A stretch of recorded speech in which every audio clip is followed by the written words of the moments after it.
into the dock. Please can we action this ASAP? So we're just going to follow these through. I don't think that needs any extra commentary, Mr Hancock, unless there's anything else you'd wish to say about that document. No. Thank you. Can we then go to 292606? So we move now from 919, and at 292606, we're now at 1214. And that's, thank you. We can see an email from Ros. Can you just identify Ros's role, please? Yes, Ros Rawton was head of social care policy at the department. Thank you. And we can see she details in this email, dear all, in light of the prevalence transmission of COVID in care homes, the Chief Medical Officer has asked us to move to a policy of testing all individuals before admission to a care home, testing all symptomatic residents in a care home. This will be announced tomorrow as part of the Social Care Action Plan publication. Hitherto, local Public Health England health protection teams have been undertaking some measure of testing in care homes, but it is clear that there is insufficient capacity to do this at the scale now asked, and we will need to develop a different operational model to deliver this new ask. I don't know realistically what that is, but I'm copying you all as people who might be able to help generate ideas and help us access, e.g. Community Health, Care Quality Commission, the testing community. And then we can see, I think a little further down, please can you set up a meeting this afternoon if possible, people on the copy list or people they recommend, and we can see the suggested agenda, scope of new testing ask. That's right. Thank you. So then can we move then from this email timed at 12:14 to INQ 292606, which is a readout of that meeting, which is at 13:44. So INQ 292606. Thank you. Sorry, I do apologise. I've been a rogue rec for 292605. I do apologise. 292605. Sorry, this is the readout of the meeting at 1:44.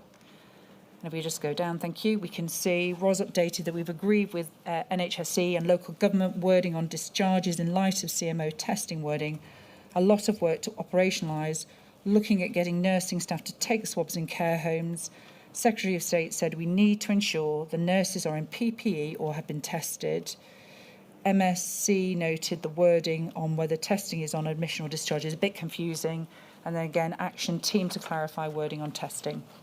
Again, is there anything extra commentary you wish to give in respect to this email, or is it simply to ensure we've captured the chronology? No, it makes sense. The key point of this is that the new CMO advice came in that morning. By lunchtime, we were turning that clinical advice, operationalising that clinical advice, taking into account the constraints that Ros put in her previous email, the availability of testing, for instance, and all in the context of them publishing the government policy the next day. Thank you. Then can we move, please, to INQ 93326? So we are now at 5:23 on the 14th of April. That's INQ 93326. And I think in this exchange, it's the update around what had happened in the meeting and the change to the decision on testing. Ms Hancock, is there anything else in respect to this exchange you wish to highlight?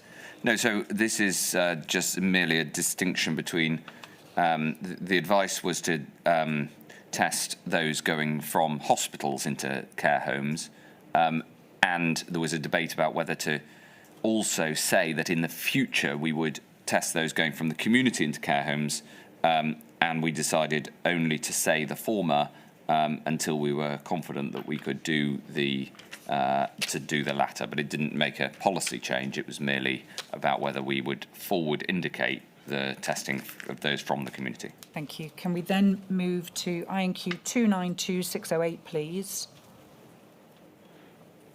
That's INQ 292608. Thank you. And we can see that this email is 6:49 in the evening. If we can scroll down, please. This is another email from Ros Rawton, where, again, we can see she identifies, dear all, I've just talked to Ed in Secretary of State's office about this, informed by a meeting with PHE, CQC, NHSE and others from Testing World on how we operationalise this.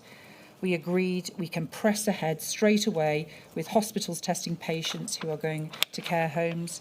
And then we can see the aspiration We think the numbers on this are under 8,000 a month. It's really important that we keep this aspiration in, as we need to build care home confidence that we are doing our best to help them keep their residents safe, and this will be an important part of it.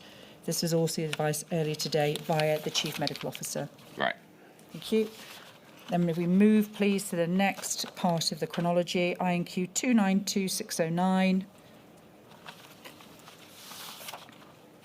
Thank you. We're now at 8:12 in the evening.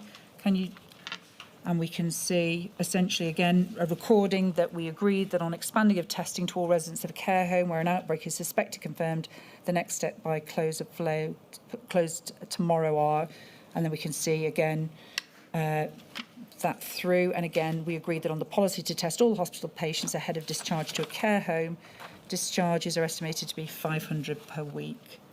Yeah. And so, Mr. Hancock, is there any other context we need to consider on this email as part of the chain that went to the policy change on the 14th of April? No, I guess what it shows is simply the speed of action from the policy change, the advice change first thing in the morning, through to here we are at 8 o'clock at night with the team putting together the details of how this can then go into action. Thank you.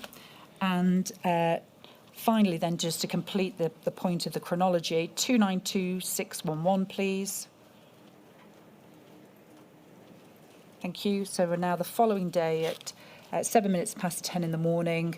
Again, ROS to the various recipients, but again, we can see, hi Natasha, and then the detail, essentially detailing that they want us to restrict the testing of patients in hospitals going to care. So let's just identify NHS England Simon. That'll be Simon Stevens. Thank you. You say they want us to restrict the testing of patients in hospitals going to care homes only to those patients who are going to care homes for the first time, not those who are returning to their care homes. They are concerned about their operational capacity to do that, as they're trying to establish how many people are admitted from a care home. I think in policy terms, we should be committing to testing everyone going to a care home from hospital. And that's what we did. On handling. Yeah. Thank you. And so, Mr. Hancock, I said we'd go through the wider exchange that you were anxious that was properly considered when you had that change of advice from Mr. Whitty. Yeah. Is there anything else before we move to the last number of topics that I wish to consider with you? No, I think that takes us through the Thank you. chronology of that. Thank you. And then can I ask again on asymptomatic workers and testing? Yeah. One of the issues that's been explored with a number of witnesses in this inquiry is then the fact that Wales then implemented the policy at a later time to England, a couple of weeks later, but also there'd been some reference or suggestion that there was no value in asymptomatic testing. Can I ask you, having gone on the journey you've told us about, particularly through March and April, do you have any views about, at a later time, sort of 2 weeks on, a position being adopted in a different devolved nation that was still saying there's no value in this? Well, I do remember the First Minister of Wales saying that you shouldn't test people who are asymptomatic a bit later, and I remember thinking we need to make sure that he gets the updated advice that I've seen, but I didn't. I can't remember being any more involved than that. Thank you. Now, Mr. Hancock, I'm going to deal with Lord Bethell because he was essentially tasked with the scaling up from the 17th of March, when the decision was made to move towards the mass testing approach. So please know that chronology will be dealt with Lord Bethell. Yeah. But can I ask you then, just if you can do it in a compact way? We know that PHE was essentially disbanded and it moved then into essentially what became NHS Test and Trace and then UKHSA. Yes. But is there anything else particularly that this inquiry should consider as to that decision for you to disband Public Health England? To disband them overall? Yes. Well, the reason that was a decision taken in August of 2020. The reason to do it was to ensure that there was really about preparedness.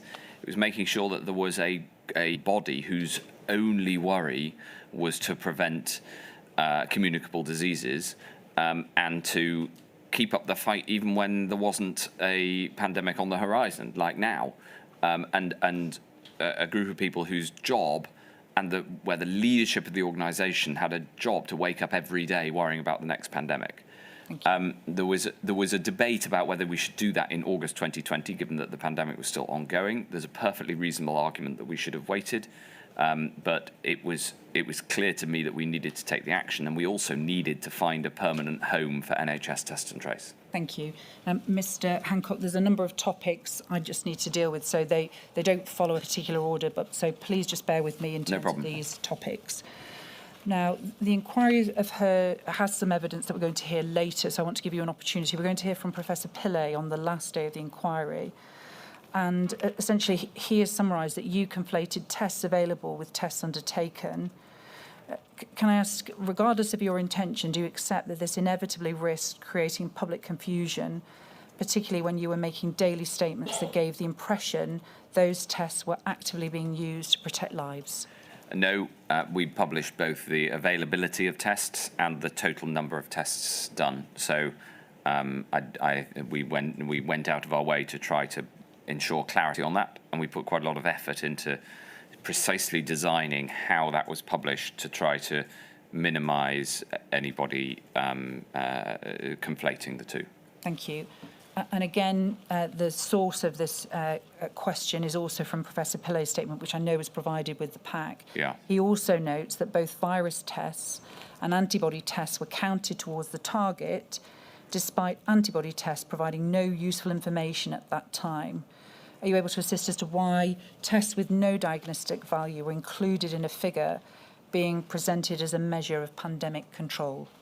It's not quite right to say that antibody tests did not matter at that time, because it was absolutely critical to have enough antibody tests to do the survey that later both Lord Aradazai and the ONS put together to understand how many people had the antibodies, because at that point we didn't know how much of the population had been exposed to COVID and whether enough had been exposed that we wouldn't need a vaccine to get out of the pandemic. And it turned out that there wasn't enough exposure. So antibody tests were important. Of course, they were different, but we needed a metric. And the point about the 100,000 target is, in a way, incredibly simple and obvious, which is it was there to galvanise the system to grow radically.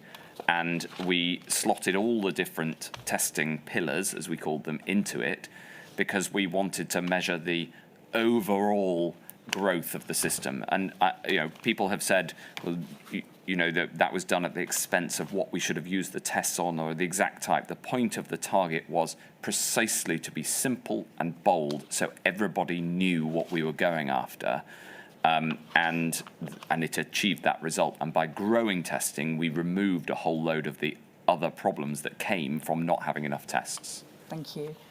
Now, my next topic of questions, please, Mr. Hancock, is the award of contracts to Randox. You detail the full context, so again, please know that will be uploaded today. Now, if we could please have displayed your paragraph 129, please, within the witness statement, just so you have it in front of you as I summarise that. So paragraph 129 of INQ 587294, please.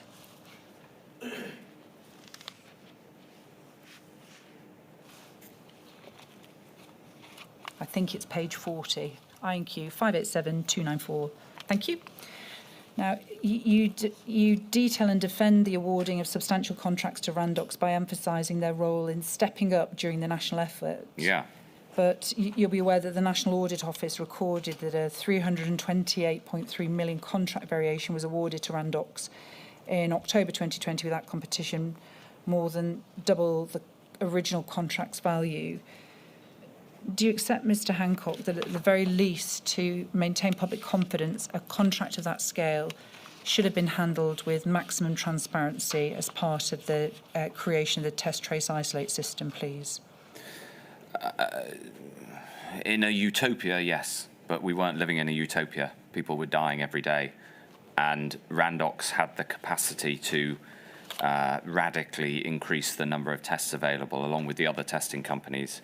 And the idea that these contracts should have been competed implies that we might not have taken them because we were choosing between companies, which would be normal in normal times, but these weren't normal times. So we needed to buy in all of the testing capacity that was possible and testing capacity that hadn't yet been built.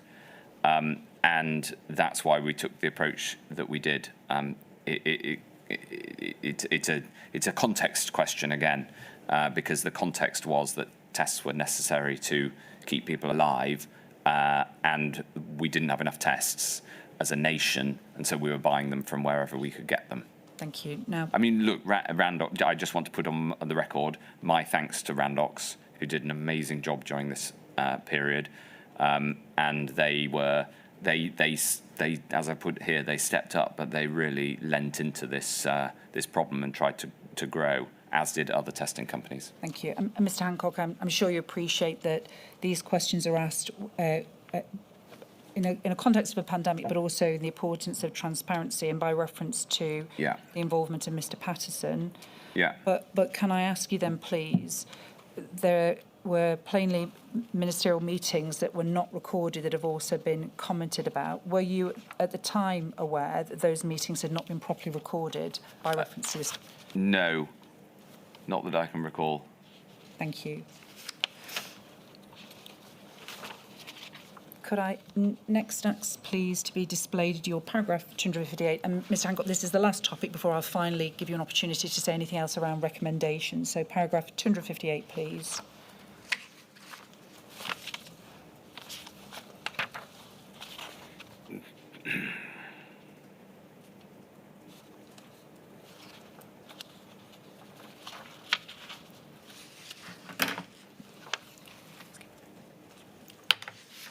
Thank you.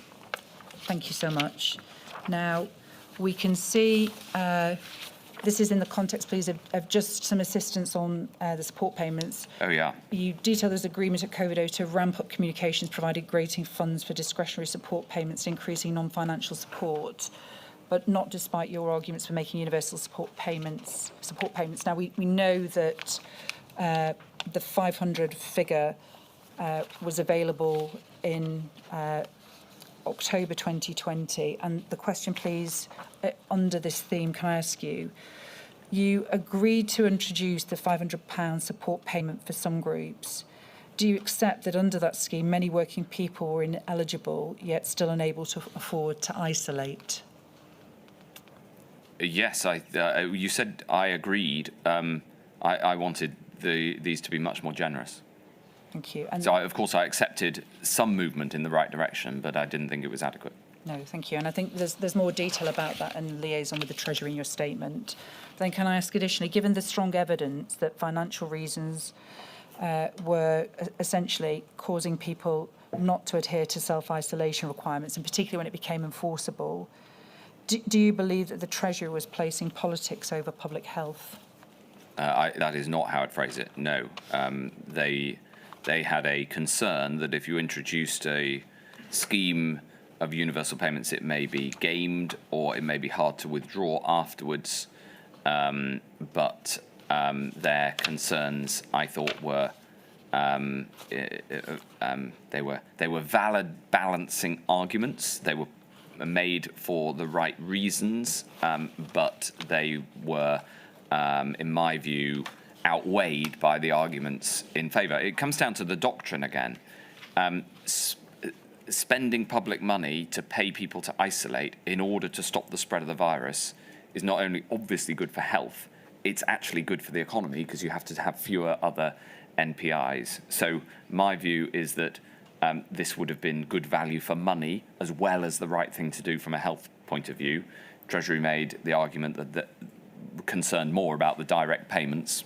I respect their arguments, and they were made in a respectable way, and I lost that argument inside government. But one of my recommendations would be to have generous universal payments for required self-isolation. Thank you, Mr. Hancock. And then finally, plainly, you've woven through your evidence a number of recommendations, but can we move, please, to paragraph 274 of the statement at page 96?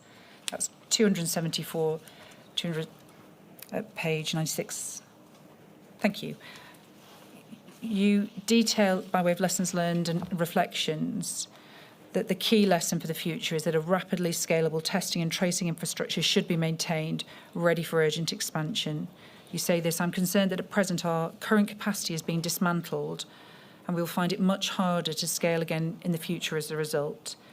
It is a vital weapon in the government's armoury to combat any new disease, and depending on the transmissibility and virulence of that disease, may be sufficient alone to suppress and contain it without having to resort to further social distancing measures.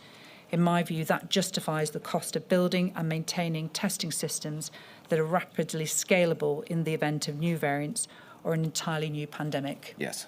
And so, Mr. Hancock, can I ask you, in terms of what we now know that the whole Lighthouse laboratory infrastructure has now been dismantled, have you any views on that, it being part of the infrastructure that you created in the pandemic? Yes. I think about it practically. You can't have... it's hard to make the case for a permanent, large factory settings sat empty, waiting for the next pandemic.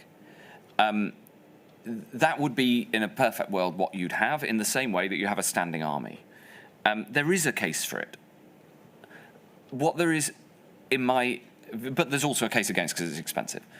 What, in my view, is there is absolutely no case against is having a plan and a system ready to go to build those factories, to take the units, to bring in the PCR testing machines or whatever the latest technology is, and to be ready to go. And to the point you asked about earlier, having the data structures ready with the integrations so that this can all be stood up. Now, taking the army comparison one stage further, we do have a standing army, even though there have been times when we haven't been physically under threat.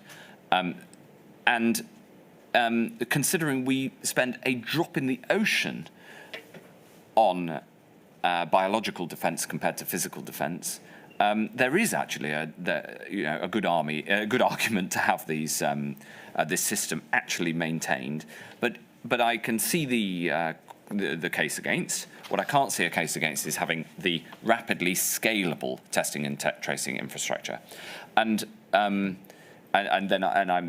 reinforce the point I made earlier that, of course, the disaggregated element of this is a contribution, but on its own it will not be enough in the case of a pandemic that is as virulent and transmissible as last time. Thank you. Mr. Hancock, those are my questions, my lady. There are call participants' questions. Thank you. Mr. Jacobs, who's right over there, Mr. Hancock.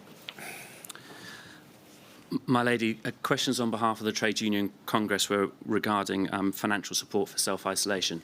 In fact, given the questions just a few moments ago and the clear answers given, I don't think I need to take your time. I did wonder. Thank you very much for helpful position, Mr. Jacobs. Mr. Thomas, who's over there as well.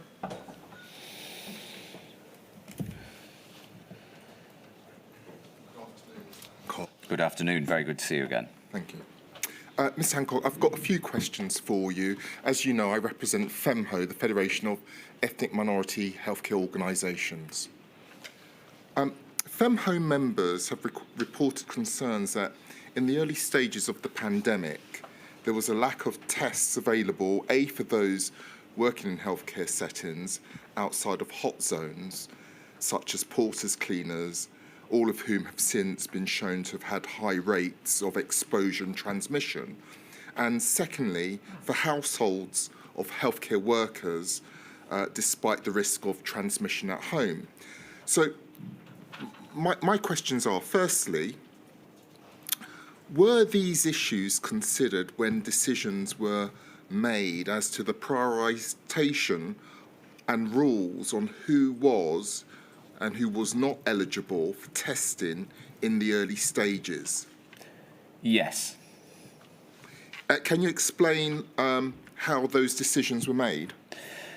Ultimately, I relied on clinical advice on the prioritisation of availability of tests. The question I asked the advisory team was, how do we prioritise these tests in order to keep as many people alive as possible?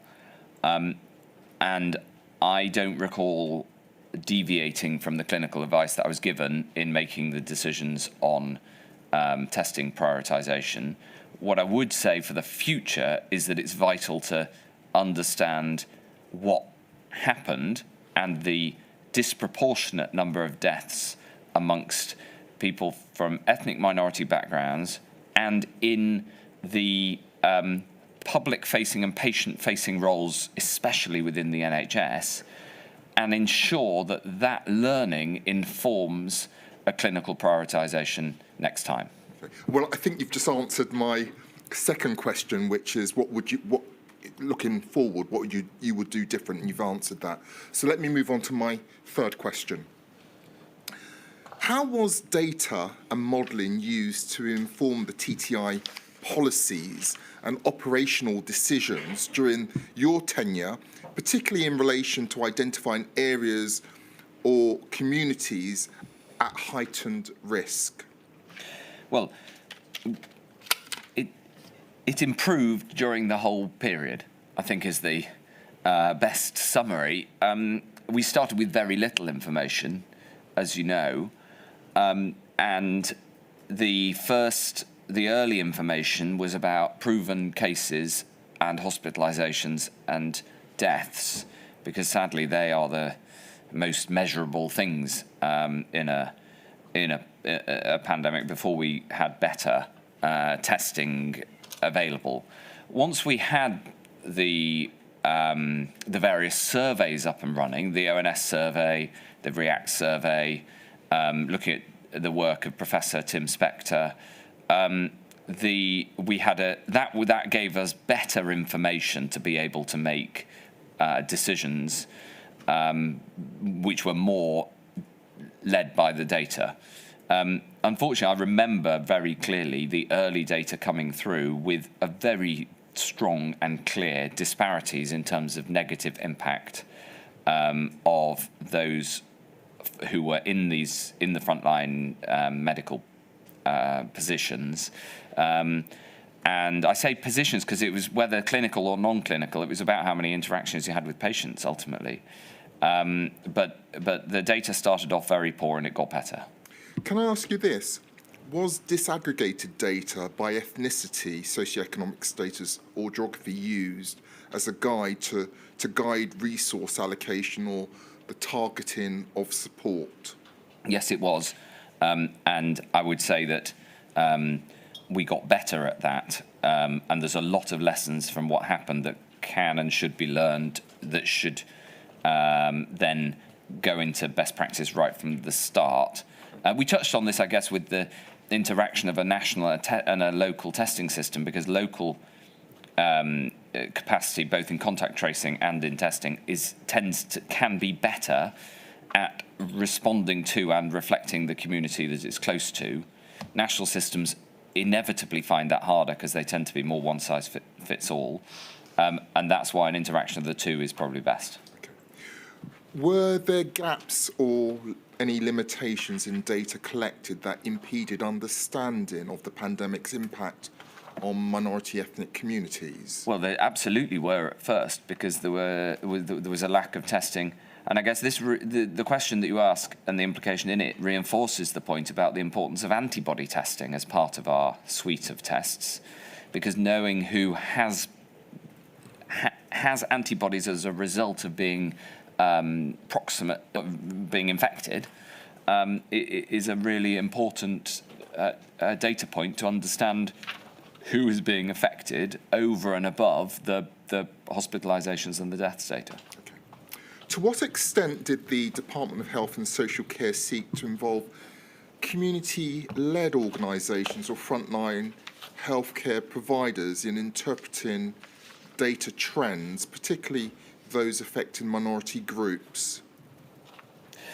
Again, I think the answer is increasingly. So by the autumn of 2020, and certainly during the vaccination programme, this was a major focus. and we had the data to be able to target the areas that needed extra support, and the data integrations, as we've heard earlier, to ensure that local teams could see the national data as it affected their area. We had to build that over time, and it wasn't available at the start.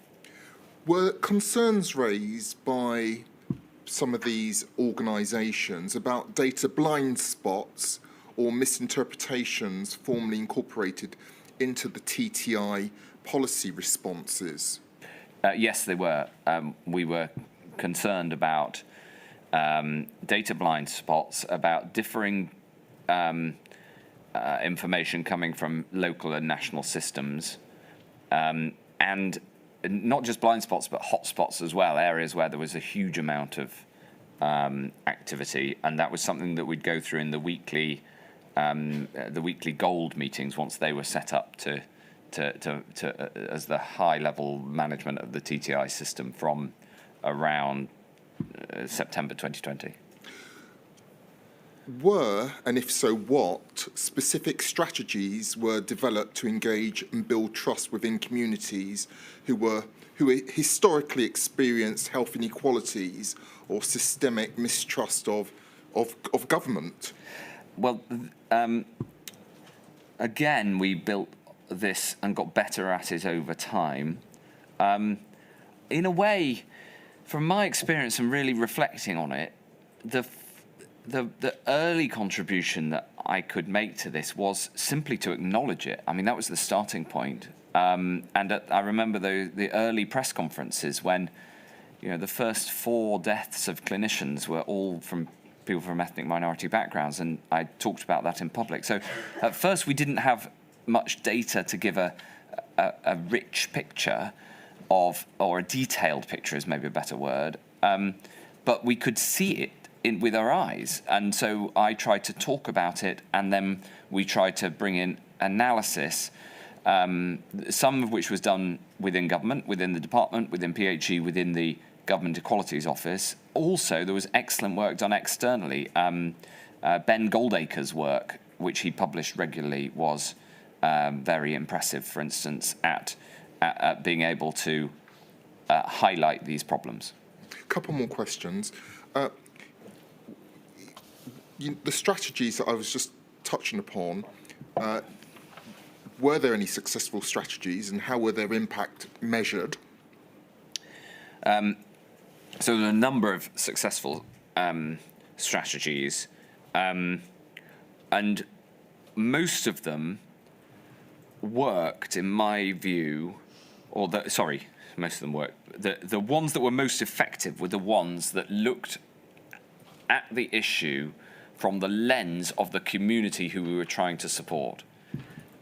So instead of talking about hard-to-reach groups, we tried to think of groups who feel distant from government. They may be suspicious of government more so than the average population, for instance, or concerned when the armed forces were used in a execution of a policy, as one example, which came up quite regularly.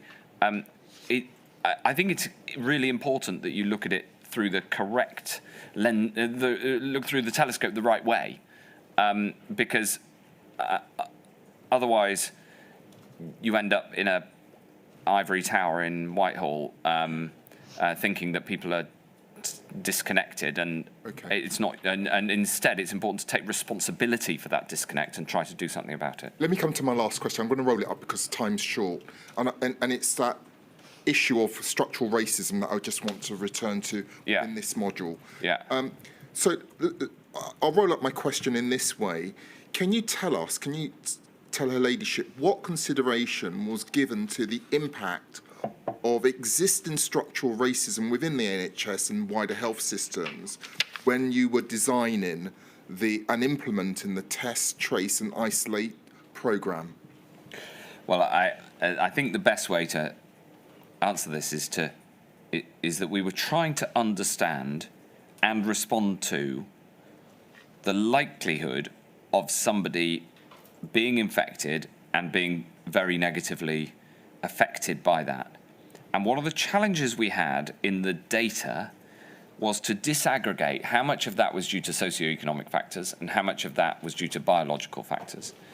And we put quite a lot of effort into trying to work that out. And because if there's a structural problem that is because a virus affects people from a given ethnicity differently, then you need to respond to that.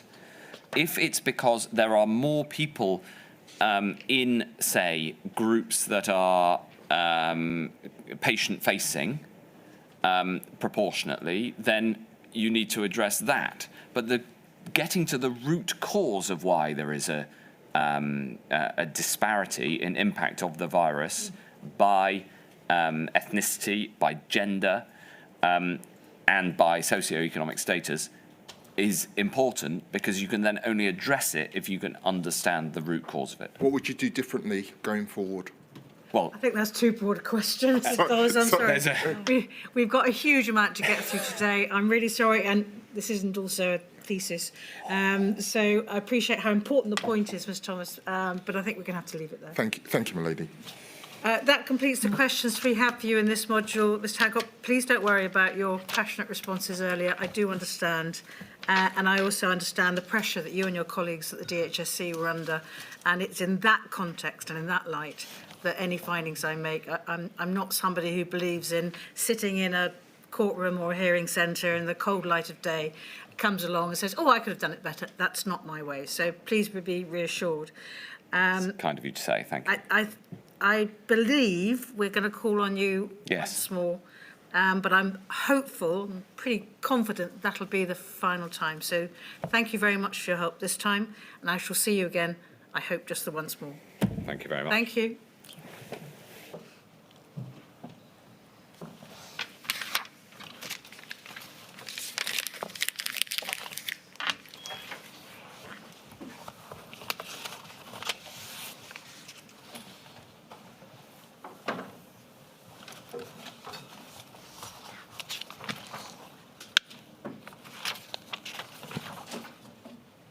Lord Bethell, I'm sorry to keep you waiting, but I've seen you've been following proceedings anyway, so... My lady, could please be Lord Bethell be sworn?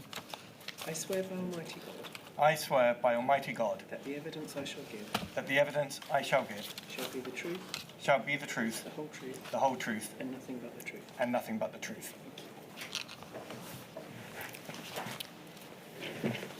Lord Bethell, could you give your full name, please? Yes, James Nicholas Bethell. Thank you. Lord Bethell, we thank you for the provision of your third witness statement to the inquiry, but the first to Module 7. Could we please turn to page 58 of that statement, please, where we see it's dated the 16th of April of 2025. I can ask you to confirm that the content of that statement is true to the best of your knowledge and belief. Yes, it is true. Thank you. Now, Lord Bethell, you've given evidence already to the inquiry twice, and you've already identified, but let's just deal with that now. It's right, isn't it, that you were, during the pandemic, Minister for Technology, Innovation and Life Science, and you are going to help us with the development of that role relevant to test, trace and isolate from the 1st of January 2020. That's right. Thank you. And can you just confirm when you ceased to act in that role, please? September 2021. Thank you. Now, you have helpfully within your witness statement at the very beginning set out reflections which I think are quite helpful to deal with at the outset, to give some context to the evidence you wish to give by reference to test, trace and isolate. Could I ask, please, for page 7 and paragraph 4, please, to be displayed?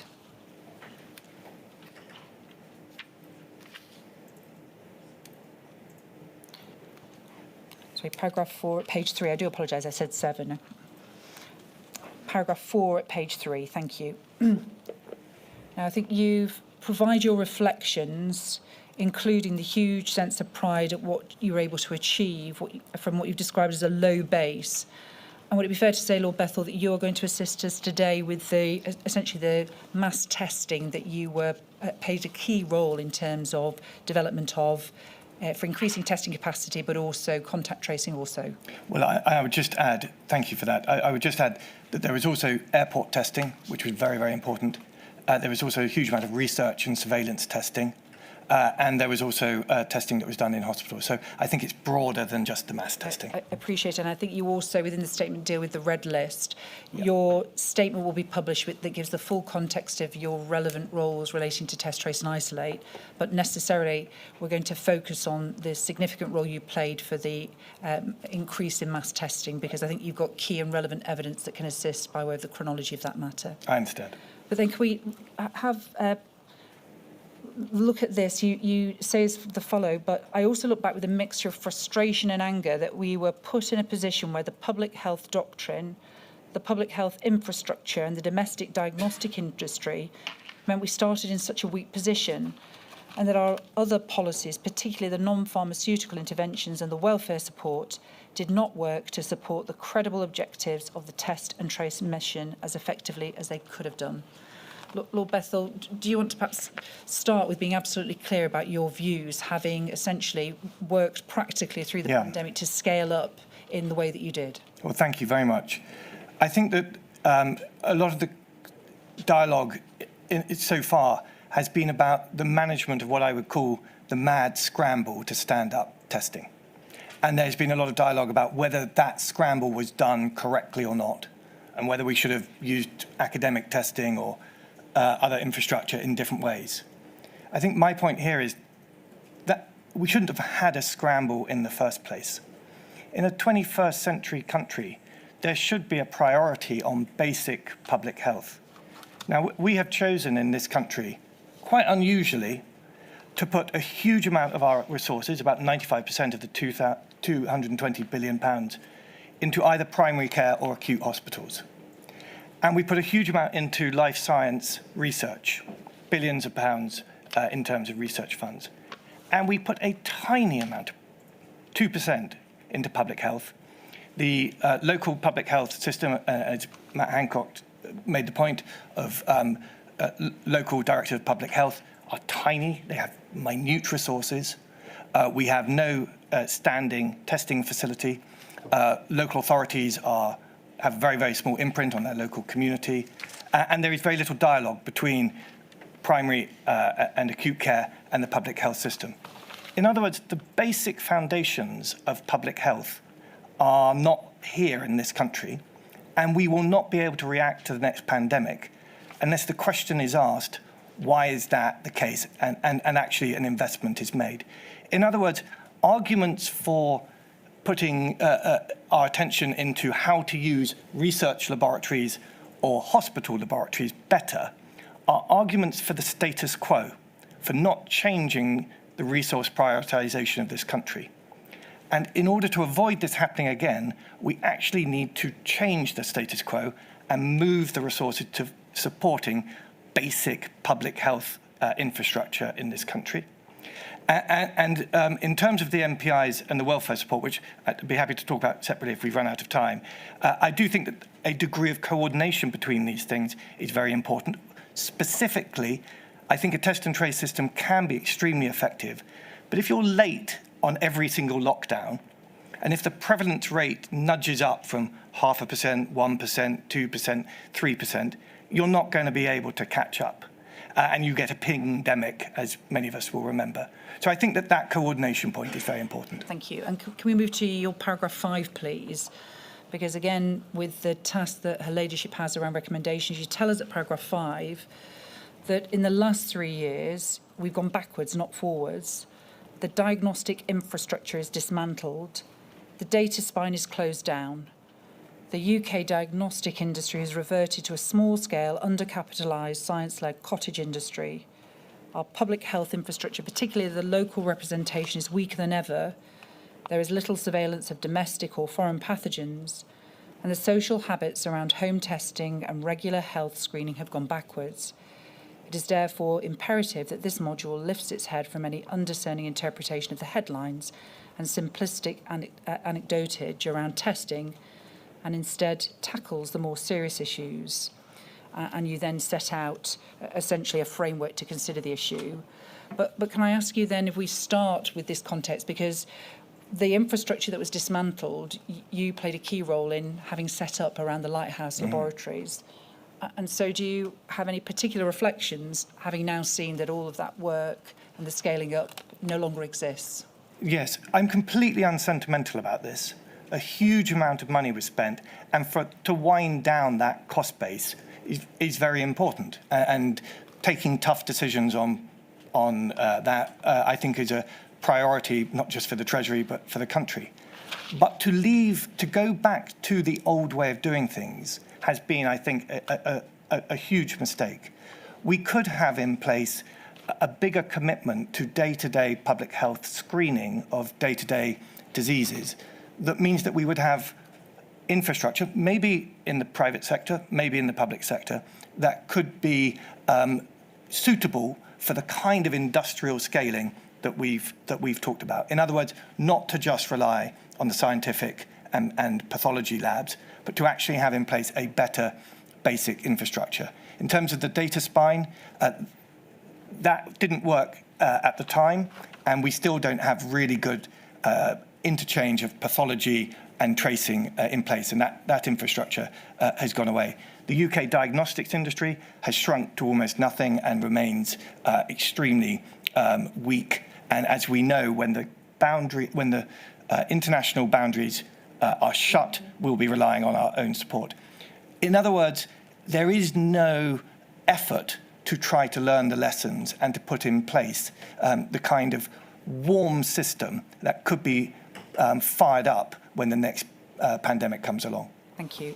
And Lord Bethell, with your assistance now, I would like to just deal with the chronology of your involvement for the scale-up, please. Can we move to your paragraph 7, please? Because you clarify that it was in fact the 9th of March of 2020 when you were appointed as the Parliamentary Under Secretary of State for Technology, Innovation and Life Science.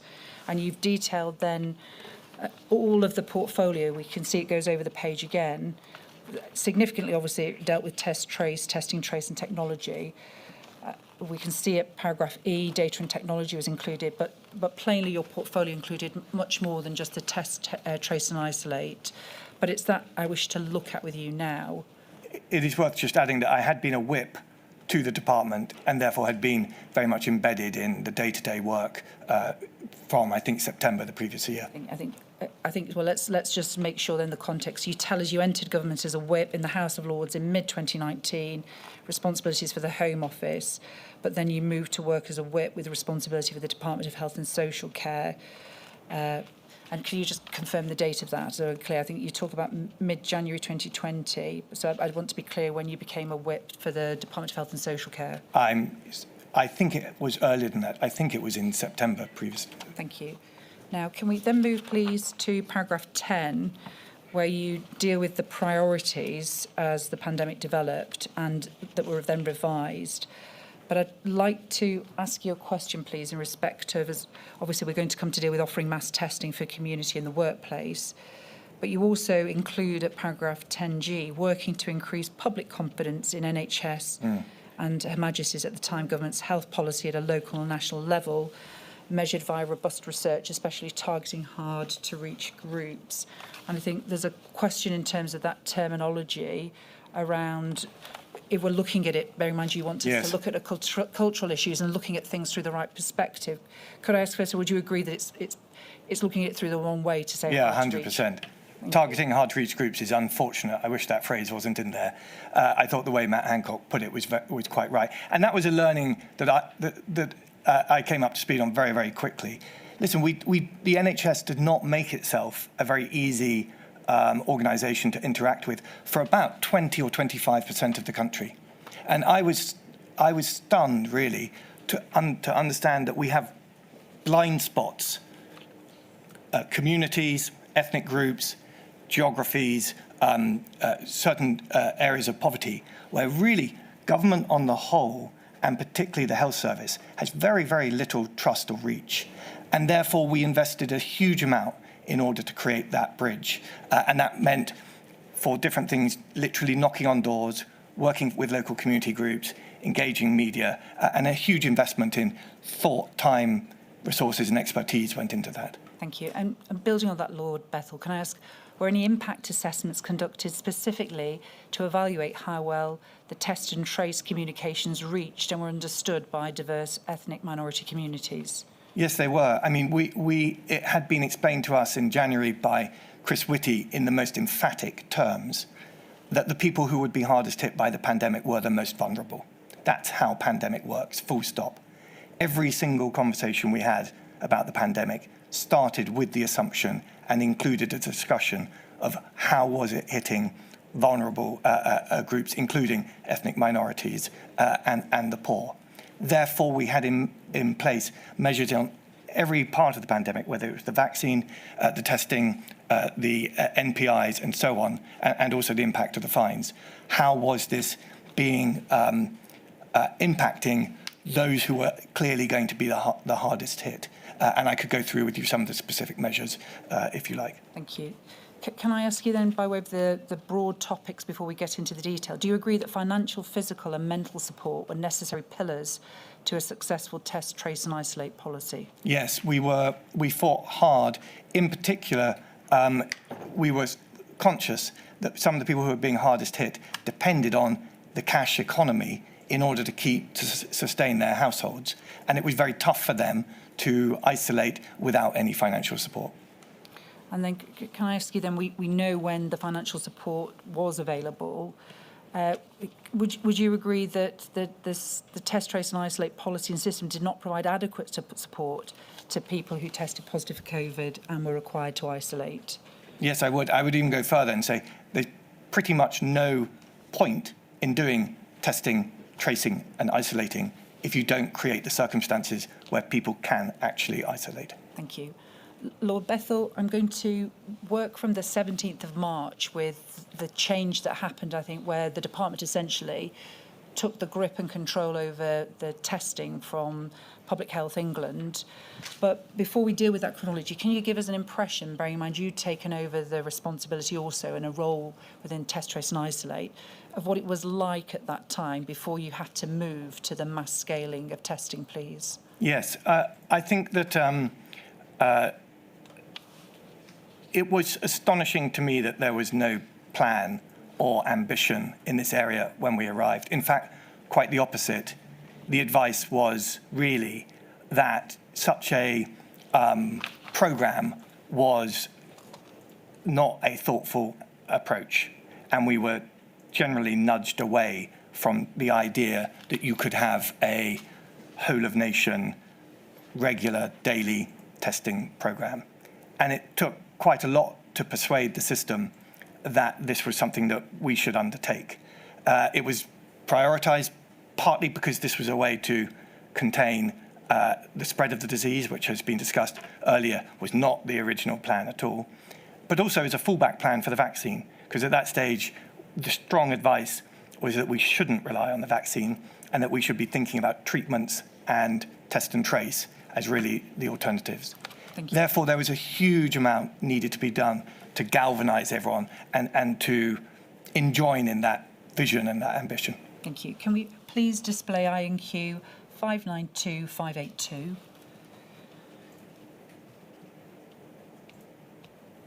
It's 592582, please. Thank you. Now, we can see this is the 17th of March. And it's significant, isn't it, Lord Bethell? Because who's it from? Sorry, I can't see. It's from Mr. Hancock. If we go to the bottom to the action. Or from his private office, yeah. Because it's right, isn't it, that there was a number 10 round table on diagnostic testing that happened in the evening of the 17th of March. Yep. That was coming up with what is described at point 4, a task allocated to you for Lord Bethell and Professor Farrer, Kristen MacLeod, to come up with a plan for the fastest way to scale up antigen testing using entirely non-NHS PHE facilities, starting with Thermo Fisher possible capacity. Yes, this memo isn't so clear about the role of the NHS, which was very important indeed. Steve Powers was leading that at that point. Yeah. Thank you. Now, can we move then to look at a document that arises from the round table, please? It's INQ 119570.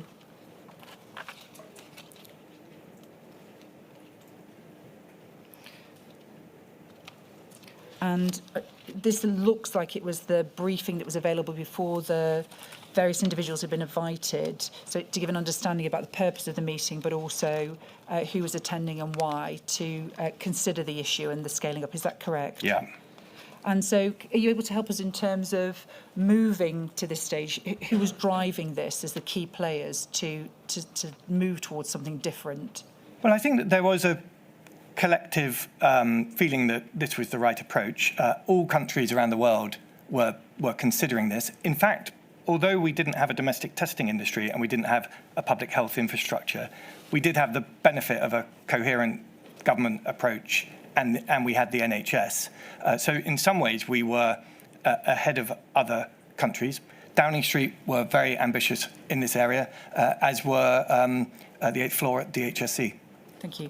Now, are you able to assist us as to who identified what we know ended up being the players that provided the infrastructure of the mass testing system? So who identified Thermo Fisher, Roche, Cregan, and then we'll see as we go through Amazon, Boots and the like, who identified these significant companies that were going to assist with setting up and scaling up the system?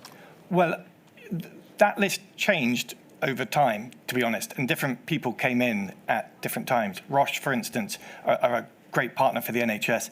They, though, weren't able to provide the supplies we needed to run their machines, so they actually faded away a bit. So it was an ongoing role, and people came to us all the time with fresh ideas. The company that brought the robots, for instance, that helped enable mass testing came in quite late and were very important indeed.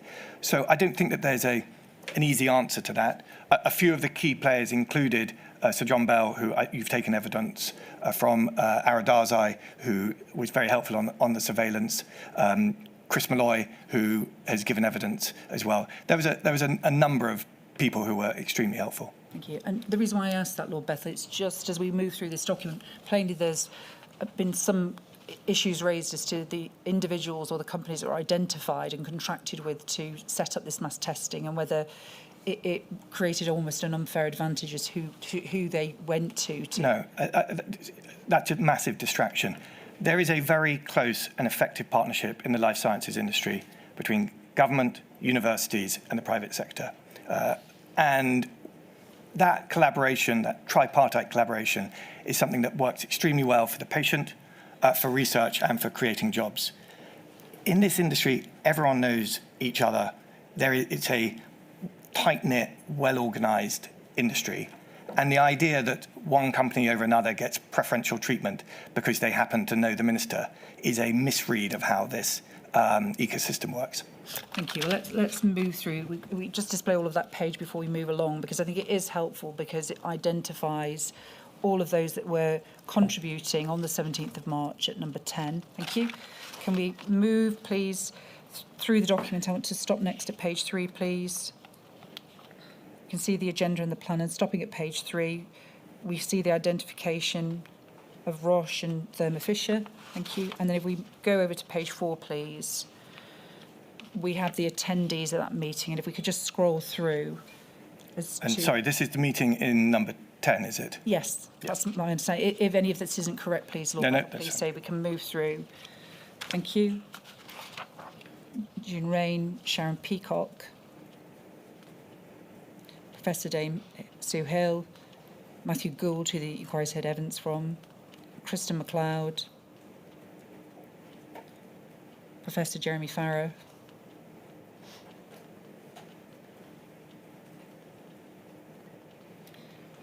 Doug Gore from Amazon, a representative from Boots and Roche, Thermo Fisher Scientific,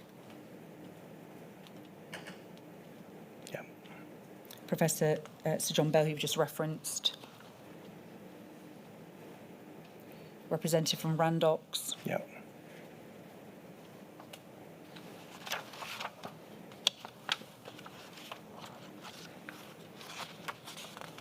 Thank you.